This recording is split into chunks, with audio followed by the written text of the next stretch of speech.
Chiefs got things done in the first round of the NFL draft. 6 rounds over 2 days remain. Can they keep the momentum going? Hi, this is SportsBeat KC, the Kansas City Star's sports podcast. It's Friday, April 29th, and I'm Blair Kirchhoff. Beat writer Herbie Teope joined Star columnists Vahe, Gregorian, and Sam McDowell in discussing the Chiefs' opening effort. Spoiler alert, we all liked it. Cornerback Trent McDuffie from Washington and rush end George Karlaftis from Purdue were the selections, and we discuss what they bring to the Chiefs. We also look ahead at what's coming up in the later rounds. The Chiefs still have 8 picks in the final 6 rounds. We discuss what should be their priorities. The show started as a SportsBeat Live. Let's get started. Well, let's see. It's 12:01, so that makes it good afternoon from Kansas City. And welcome to SportsBeat Live, Chiefs edition, NFL Draft edition. We're going to talk about the Chiefs and what happened on Thursday night, the first round of the NFL Draft, and we'll get going on what might happen today in the second and third rounds, and on Saturday when rounds 4 through 7 play out and conclude the NFL Draft.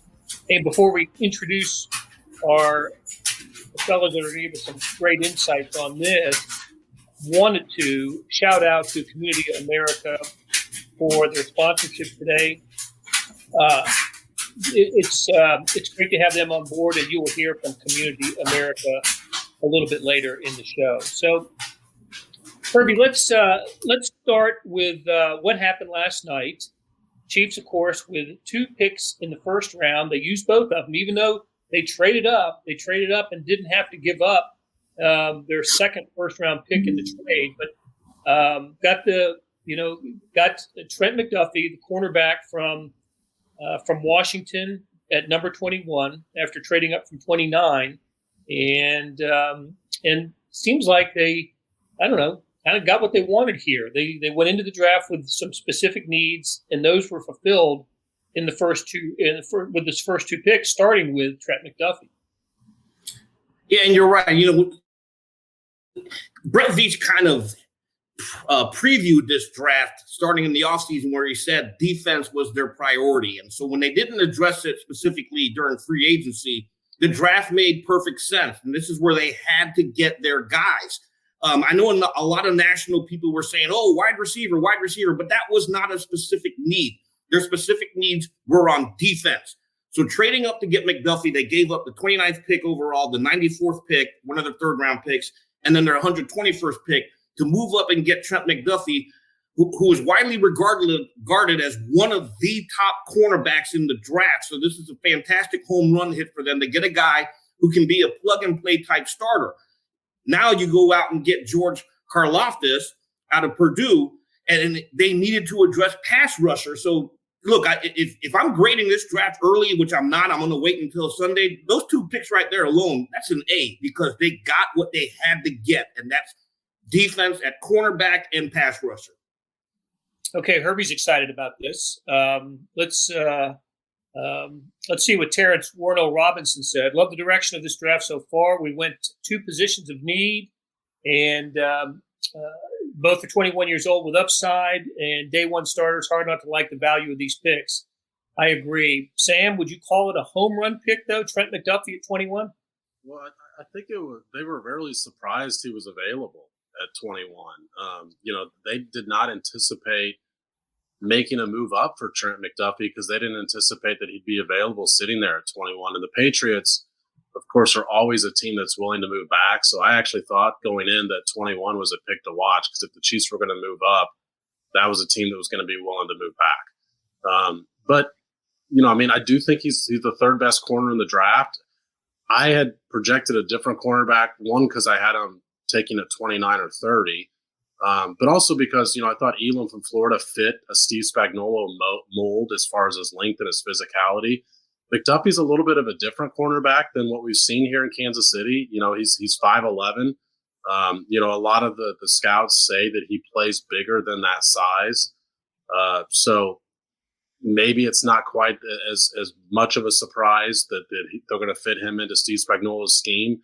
But he's got really good ball skills. I think when you watch a lot of his highlights, he's a pretty physical guy. They even at Washington, they blitzed him quite a bit. So I was a little surprised to hear Andy Reid say that they view him as an outside guy and only an outside guy, because I thought, man, at Washington, he's pretty good coming down off the edge of the line of scrimmage there. And I wondered if maybe they wanted to push L'Jarius Sneed to the outside a little bit. But I think anytime you get a guy that you did not anticipate would be available at that number, you're coming out of the first round feeling really, really good. To Sam's point real quick, when you talk about all that versatility, I remember last night when I asked McDuffie, what is he bringing to this scheme? And he invoked Tyrann Mathieu, and I thought that was phenomenal because, as we know, when Tyrann Mathieu was with the Chiefs, Spagnuolo he was a moving chess piece. He was able to move him all over the defensive backfield and even into the slot and into the box. So, this is the kind of guy that they're getting. When he compares his skill set to Mathieu, I thought that was pretty telling that they are going to use him in a lot of variety of ways. And Brian LaBerge makes a really good point there, because when you make a trade in the draft, you're basically guessing that somebody else is going to take that guy, right? Especially when you only pick 8 picks later. Buffalo came in and traded up to get Elam a couple of picks later. So the Chiefs were absolutely correct in their anticipation that if they don't make this move, somebody else is going to come get this guy. So they accurately anticipated when the run of cornerbacks was going to commence. It also gets me wondering, and I wonder this every year, how much teams know about each other on draft night, especially in the first round. They have their draft board up, and they have to have other teams' draft boards up as well. They've got to know what's going on around them, and you just wonder how much sort of back channel conversations are happening, and for the Chiefs to make the deal that they did and to get ahead of the certain teams that they needed to get ahead of. But okay, listen, before we get Vahe involved in this, and trust me, we'll get Vahe involved in this. But let's hear from Trent McDuffie. We got a chance to talk to both he and Karlaftis last night, and here's a couple of thoughts from Trent McDuffie. Honestly, I look at myself almost like a Tyrann Mathieu type of guy, someone who's going to be able to go in and just play a bunch of different positions and just help out the team however I can. That's a big thing for me moving forward, is just going in there with the mindset of however I can get on the field, however I can help out this team, I'm going to do everything I can to do it. So I know that this organization has a great defensive mindset. So honestly, very excited to be a part of this team. Growing up, watching Tyrann Mathieu at LSU, he was one of those dudes where he wasn't the biggest, he wasn't the fastest, but he was always going to make a play. And that's something that I always try to do in my game, is just be that person who's going to flash on the screen, be that guy who's always around the football, because I'm a football player and I want to create the best opportunities for my team. So watching Tyrann Mathieu and just how he became a leader, how he practices, how he played games, just the tenacity and heart that he gave is something that I can look at and try to model my game after. Not a bad player to emulate or try to emulate, Vahe, right? In Tyrann Mathieu? Absolutely. And you have to love that he's perceiving himself that way, both in terms of his versatility and his motor, his drive. Whether the Chiefs see him that way, I guess, we'll come to know, and some of that'll be in how it plays out.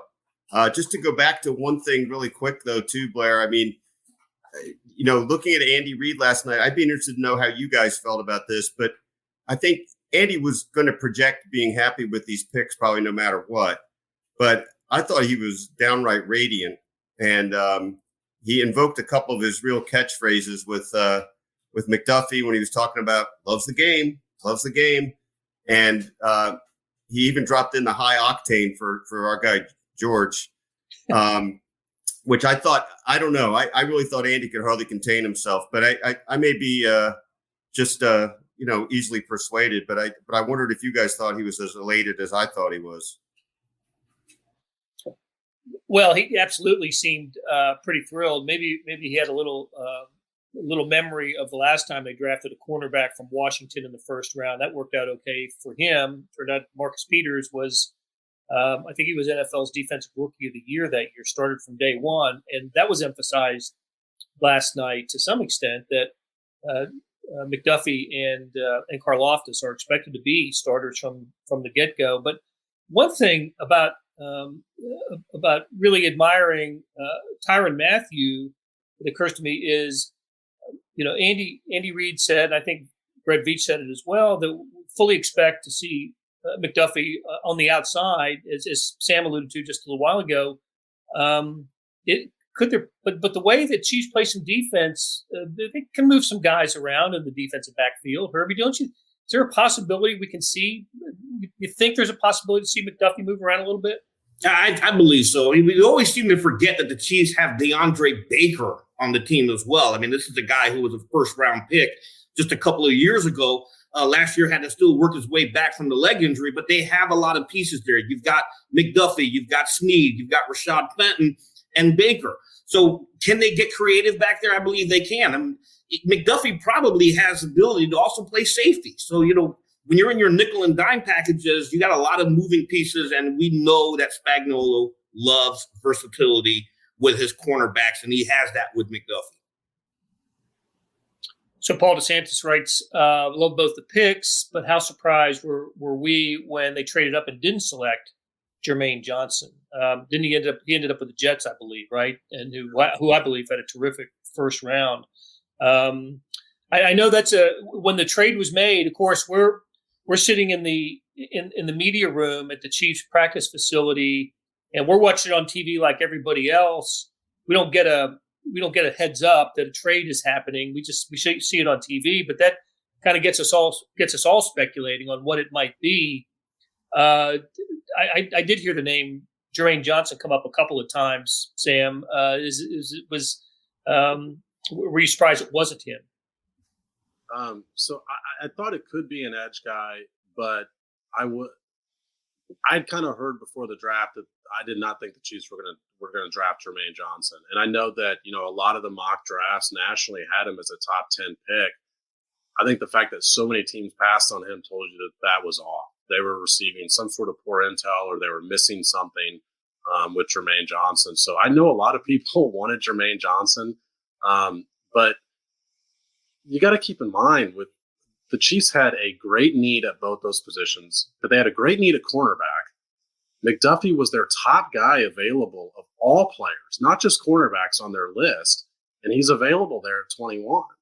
And, I think he was their top guy available for a few picks, not just there at 21. All of a sudden, he's still sitting there.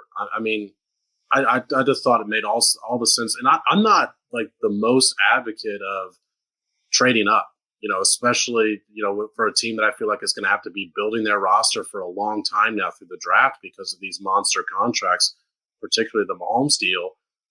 So I'm not, always the biggest proponent of trading up, but I just think when all the stars align there, McDuffie's the guy that made the most sense. I do believe Willie Gay was among those advocating the Jermaine Johnson pick after the trade was announced. Hopefully he's all right with how it played out. That's an added entertainment value for everybody, really, on social media as the draft is unfolding. You get to see where current Chiefs stand on some of these picks. Of course, they're always going to end up being supportive, but for the most part, but Patrick Mahomes not available, I guess, to weigh in on social media. If I got that right, Herbie, is he? Isn't he? Is it bachelor partying this weekend?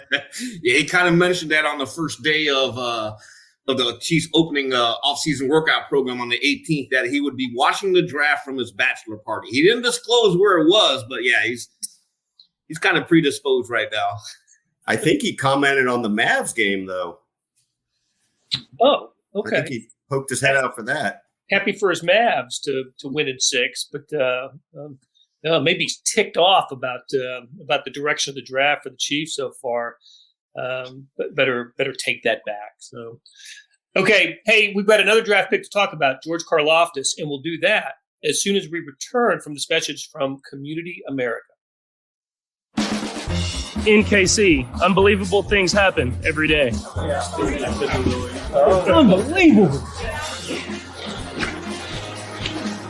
Unbelievable.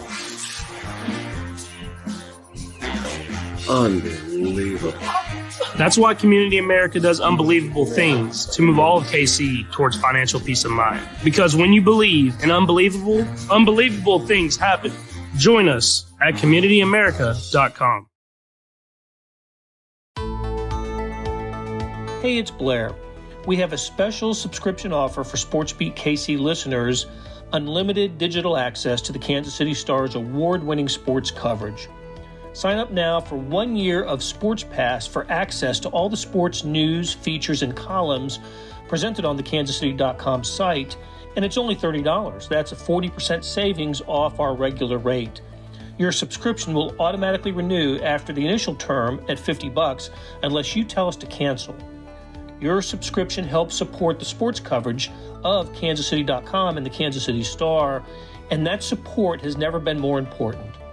Please visit kansascity.com/SportsBeatKC offer to get this special offer.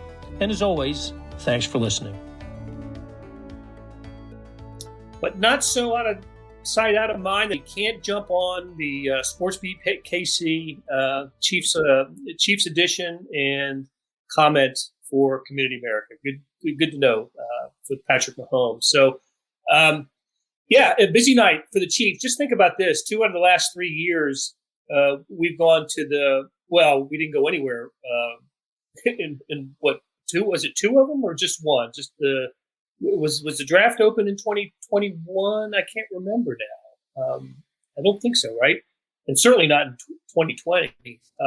So it was in Cleveland last year, Blair. Right, but going to the Chiefs. Going to the Chiefs. My bad, sorry. Yeah, this is the first time since 2019. Gotcha. And still, Chiefs didn't make things very interesting in the first round 2 of the last 3 years. They just had traded out of the first round during trade. So it was a busy night, and it was a late night, of course, for those that cover the Chiefs, but a fun night as well. I thought the draft, Herbie, kind of unfolded the way we thought. The familiar names came off the board and about the places we thought they were going to. To me, one of the bigger surprises of the night was, and we all thought the Steelers were going to take a quarterback at number 20. They didn't take the one we thought they were going to take, Malik Willis from Liberty. They ended up taking Pickett from Pitt, who shares the stadium. Pittsburgh shares the stadium with the Steelers. So he ended up going to the Steelers at number 20. So that was the only quarterback taken in the first round last night. I suspect we will see several others go today. So with pick number 30, the Chiefs selected George Karlaftis, defensive end from Purdue. And before we bat around George, let's hear from George Karlaftis, taken number 30 last night by the Chiefs. That's kind of the way I was raised. My parents pushed me to do just about every sport imaginable. When you find when you find the one you love, work as hard as you possibly can at it. And I feel like there's not a whole lot of sense if you're going to dedicate almost your whole life to doing something that you don't do it to the maximum, to your maximum ability every single time you're out there. I love everything about it. I love the off season. I like the mental and physical challenge and strain that, the chess game. I like every single play is a single challenge, both pre-snap, after the ball snap, during the play, whether it's executing your assignment, making the play, doing the right thing, having the perfect technique, and trying to do that over and over and over again and being perfect. That challenge drives me, because you do a sport, like a sport that's repetitive over and over and over again. Eventually, you get a pretty good rhythm going. And with this, you have a different stimulus every single time and a different challenge every single play. So that's what I love about it. But on top of everything else, you love the locker room, right? You love the connection and the bond you make with the teammates and everything that comes with that. That was Matt Derrick Digest making a cameo appearance. Great to have Matt. I guess we'll have to, cut him a royalty check for that appearance. I thought he snuck into our broadcast show. I was like, "What's Matt doing here?"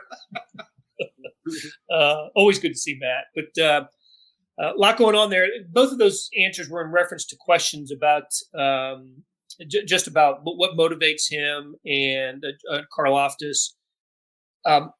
he has a really interesting backstory that I'm sure we'll explore in a much bigger way later. But we just kind of scratched the surface of it last night after the selection. Vahe, why don't you take us down that road of what George Karlaftis is about, and how he came to football and where he was before football. Well, but born in Athens, not Georgia, Athens, Greece, not Ohio, and not Ohio. And I don't know if this holds up, but I believe there's only been 5 Greek-born players in the NFL before.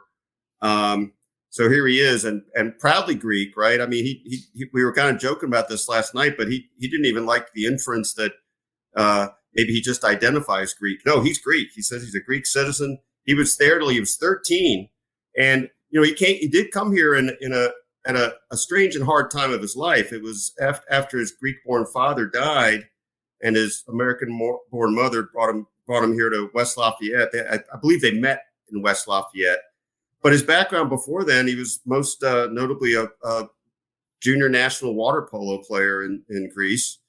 And you could see just from the pace of how he talked. I loved his answer about over and over and over again and perfection and, even perfecting the pre-snap and the after snap and all that. You could see why Andy Reid was saying we'd enjoy him, and that bit about high octane. And I think if I understood him correctly, I think football did not come naturally immediately to him, but football became an important part of his assimilation into the country. And now obviously it's a big part of his identity. So he seems like he'll be a interesting guy to get to know. And I think from every indication, it absolutely looks like he's going to make an immediate impact. Yeah, Sam, I think so. Right. I mean, he's going to be given, they're counting on that. He's got a first-round pick at a position of need. He's getting thrown in there. Yeah, I mean, I think that's one of the great things about defensive end is those guys all rotate in. So, rookies play. I mean, we even saw Josh Kando on the field a little bit last year. But with Karlaftis, the interesting thing about that is, so I tend to watch the guys I think the Chiefs might take and watch a little bit of their film. Unlike one of our predecessors here, which we should give Terez a shout out on any draft show, but Terez would watch everybody. I tend to watch the guys I think the Chiefs might take. And I did not watch Karlaftis because I thought he'd be gone. Like, I was just sure that he would be gone. And then buzz started to come from, Todd McShay and Peter McKing over the last week that he might fall out of the first round. And I thought, well, there's no way he should fall completely out of the first round because he shouldn't get past the Chiefs. Because when you go back and watch him, I know that the cliche is the high motor that even Brett Veach used it last night. I think we all knew that phrase was coming at some point.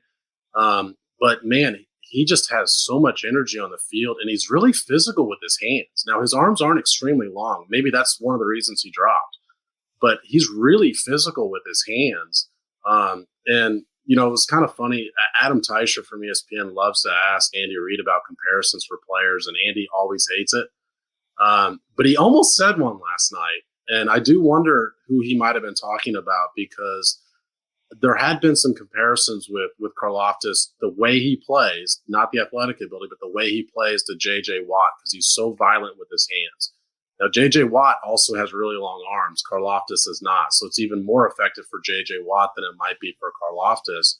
But he plays with that kind of energy on the field. And I do think that's going to be something that this defensive line in particular really needs. Quick addition there. Just I thought that Andy did have somebody in mind and then just decided he was going to restrain himself because he thought it might put a little too much on those considerable shoulders. Okay, Herbie. So Sam says Karlaftis is the next J.J. Watt. I've heard. I've heard. Listen, the comparison isn't, not direct, but maybe if, at some point having the impact on a defensive line the way Max Crosby has had, and with the Raiders, the Chiefs have lacked that for the last couple of years. Meanwhile, we talk about how all the other AFC West teams have improved themselves. The Chiefs, in one place where the AFC West seems to have gotten away from the Chiefs is rushing the passer. Chiefs were really bad sack total last year, bottom 4, I think, in the NFL. And the idea is that they began to address it with the drafting of Karlaftis, but you also hear some other things, like he's not a great bend guy.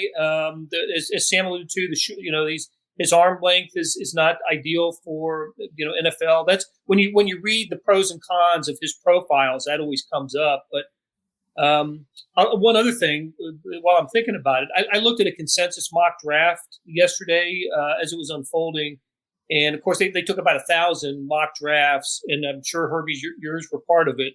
And they had McDuffie at 17 and Karlaftis at 21. The Chiefs get him at 21 and 30. So those are good guesses. But what are your impressions of Karlaftis and what the Chiefs got in him? Well, here's the thing with mock drafts, and I always tell people this, okay? There's always that unknown because we don't know what teams are going to do in the draft. Are they going to move up? I mean, there's always, over the last couple of years, there's always been multiple trades of teams moving up to get the guy they want. So it didn't surprise me one bit that Karlaftis slid down to 30. And he's a guy that I pegged on my first mock draft to go to the Chiefs. So kudos. I got one right. But you have an opportunity to work with this guy. Okay, so as Sam alluded to, they rotate a lot of guys in. So you have the offseason to find his strengths, his weaknesses, and how they fit within a Spagnuolo scheme, and then you work on it. I love the fact that he mentioned last night that he has an opportunity to learn from veteran teammates. Don't think for one second Chris Jones and Frank Clark are going to be in his ear, kind of like what Tamba Hali used to do back in the day, and pull the guys off of the side and work with them. So I wouldn't be surprised to see them doing that, especially with Chris Jones there, teaching him how to rush the passer from the edge.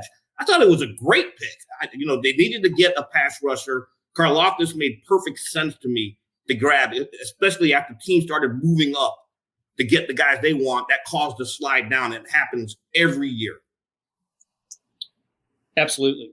All right, let's spin it forward. Dan Walton wants to know, draft a receiver tonight. We've seen a couple of people that want to know what the Chiefs are going to do. So first, remind us, with the trade yesterday, what did the Chiefs have tonight, Herbie? What numbers do they have?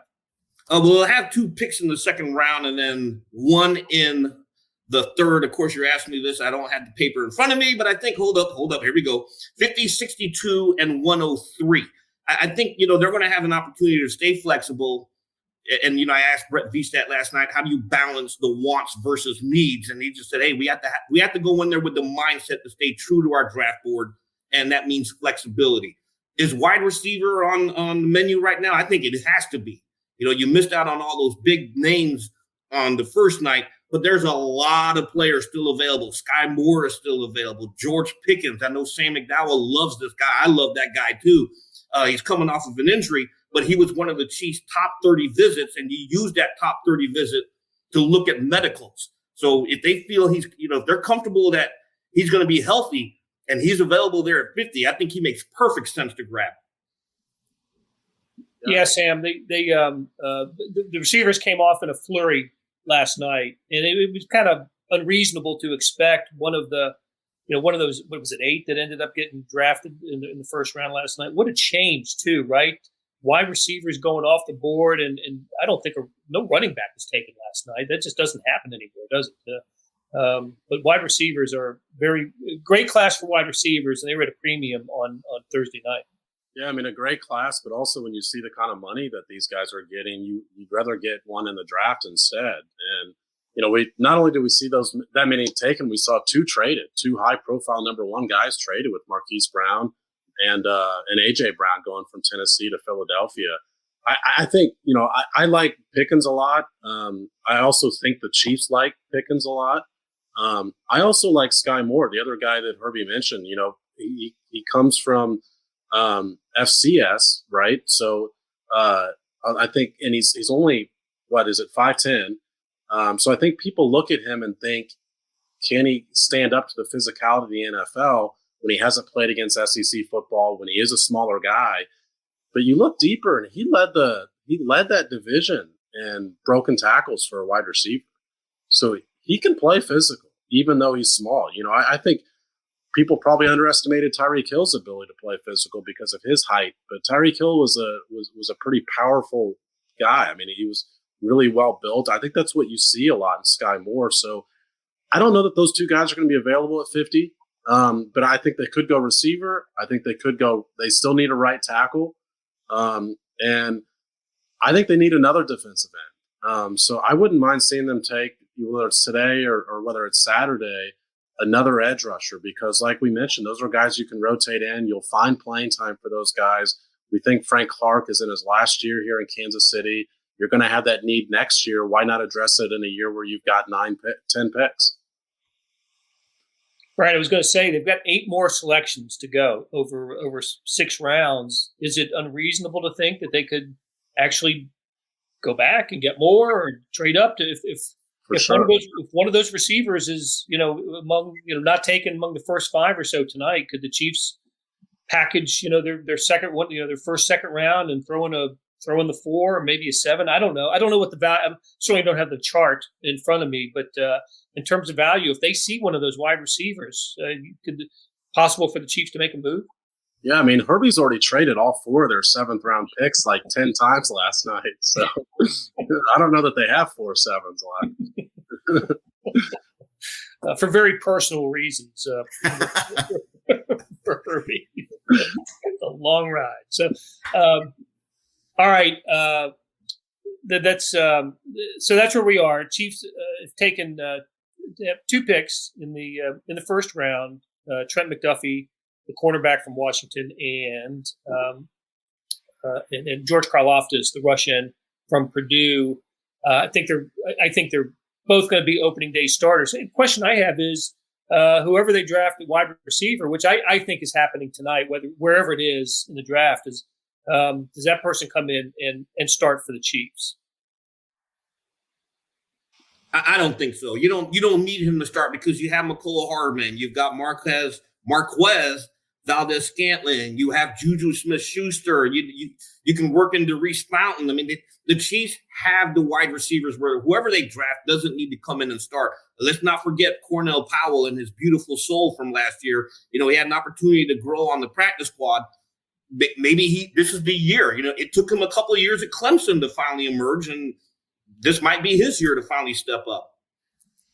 Yeah, I mean, I think when we all said they need a wide receiver, it's more about, to Herbie's point, the fact that only Marquez Valdez-Scantling is under contract for 2023. So, it's not necessarily the immediate urgency that the 2 positions they drafted last night were, but it's coming. It's right around the corner. So why not get one again when you're loaded with picks, and when it's a deep wide receiver class, and it's another one of those positions where you rotate guys in.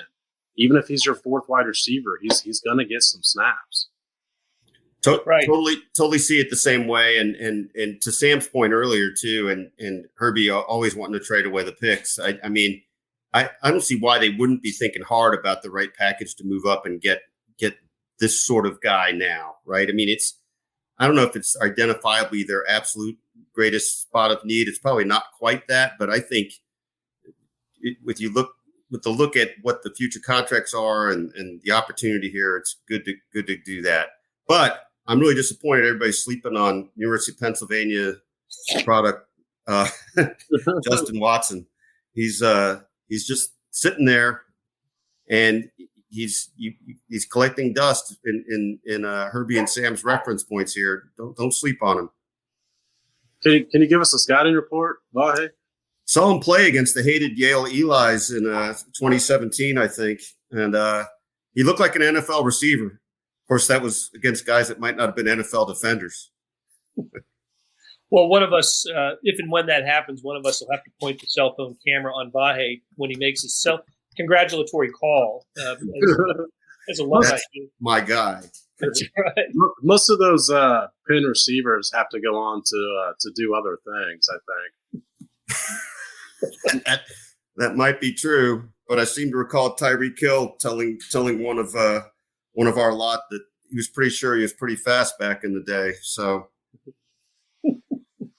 indeed.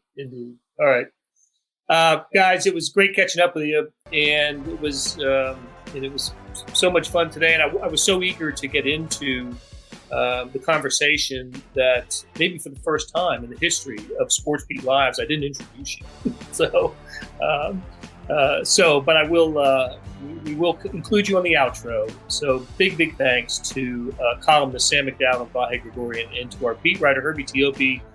The fun's just beginning at the NFL Draft. Complete coverage in the Kansas City Star and on kansascity.com for the next few days. Not just Friday and Saturday, but Sunday, Monday. That's when the undrafted free agent lunacy happens, and Herbie will be all over that. So big thanks to Community America for their sponsorship today. Thanks to Patrick Mahomes for coming on, for providing the halftime entertainment. And always to Monty Davis, who spins the dials, does a great job producing. Guys, appreciate it. Oh, hey, one last thing. Shout out to some folks here that are regulars that said some nice things on the comments. Terrence, I really appreciate it. And Cameron, it's good to be back and see everybody. And Kyle, everybody. Thank you very much for your thoughts. And we'll do it again soon. Take care. That'll do it for today and this week on SportsBeat KC. Monty Davis produced the podcast and the SportsBeat Live. Yeah, he's that good. Thanks to the staff of Randy Mason, Jeff Rosen, and Chris Fickett. Tip of the cap to Sam McDowell, Vahe Gregorian, and Herbie Teope for sharing their insights. And thank you for listening. We'll be back on Monday wrapping up the draft on SportsBeat KC.